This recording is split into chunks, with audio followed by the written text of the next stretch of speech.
paano mag-appear na offline ang status mo sa Messenger kahit naka-online ka. Gusto mo mag-online pero ayaw mong malaman o makita ng iba na naka-online ka sa account mo? Kung ganon, para sa'yo ang video na ito. Kung bago ka pa lang dito sa aking channel, ay pa-subscribe na rin at papindot ang notification bell para updated ka sa aking videong ina-upload. Without further ado, simulan na natin. Let's go!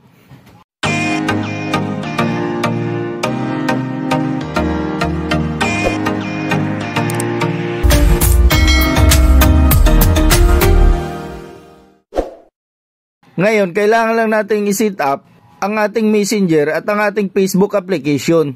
Una nating i-set up itong ating Messenger. Pagka-open ng ating Messenger, click lang natin itong tatlong linya dito sa may gilid sa taas. Pagkatapos, pindutin natin itong gear icon o ang settings at punta tayo dito sa active status. I-turn off lang natin itong show when you're active at pagkatapos, i-select ang until I change it o depende na rin sa inyo kung alin dito ang pipiliin nyo. And then click pause. Tapos na nating ma-set up ang ating Messenger, sunod naman natin gawin ay sa ating Facebook. Exit lang muna natin itong Messenger at punta tayo dito sa ating Facebook app at i-click lang natin itong menu, settings privacy, sunod itong settings. I-scroll up lang natin. Dito sa baba, punta tayo sa ating audience and visibility. At pagkatapos, piliin lang ang active status. Kailangan din nating i-turn off itong show when you're active. And then select turn off. Dapat pareho naka-disable ito sa ating Messenger at Facebook. Kasi kung isa lang sa dalawa ang i-turn off nyo, hindi pa rin ito gagana. Mag-a-appear pa rin sa status nyo sa Messenger ay online.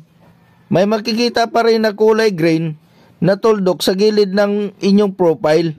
Na alam naman natin na ang ibig sabihin ay online status. Kaya dapat pareho silang naka-set off both sa Facebook and Messenger.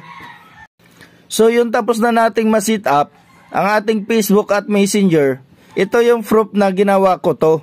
Trinay ko siya dito sa dalawang cellphone. Dito sa Facebook ko, makikita nating naka-turn off na ang active status.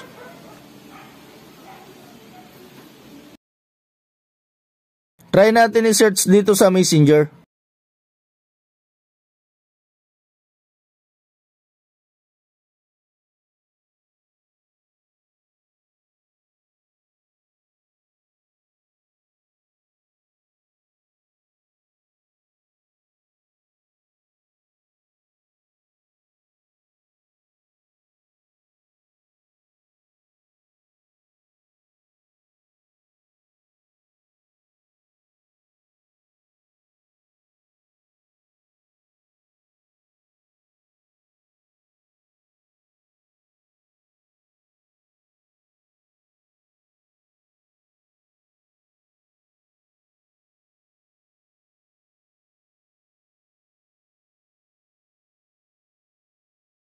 Exit muna natin para ma-refresh.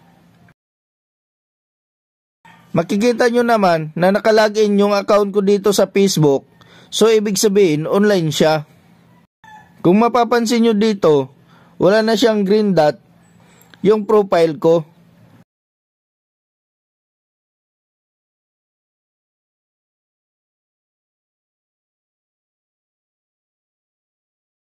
So mga idol, tingnan natin dito sa Messenger ng account ko.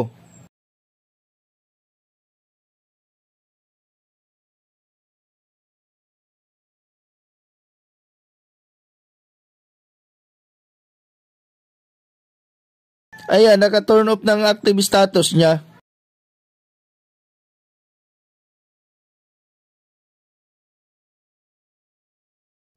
Ipakita ko na rin dito sa inyo sa Facebook ulit.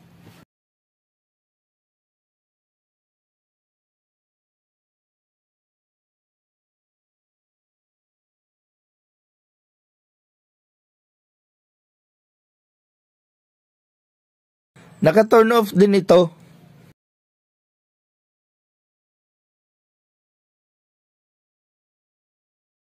Try natin ang replyan yung messenger ng isang account ko. Tingnan natin kung ano mangyayari. Ayun, nagta-typing siya.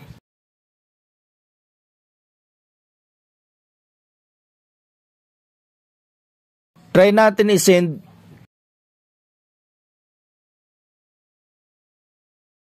Ayun, pumasok. Na-receive ng isang account. Dito, kahit nag-reply pa ako, wala pa rin kulay green na nakikita sa profile ko. So yun lang ulit mga idol ang ituturo ko muna sa inyo ngayon sa araw na ito. So mga idol, kung may natutunan ka at nagustuhan mo ang video natin ngayon, paki-like and comment na rin sa ibaba. Salamat sa panonood mga idol.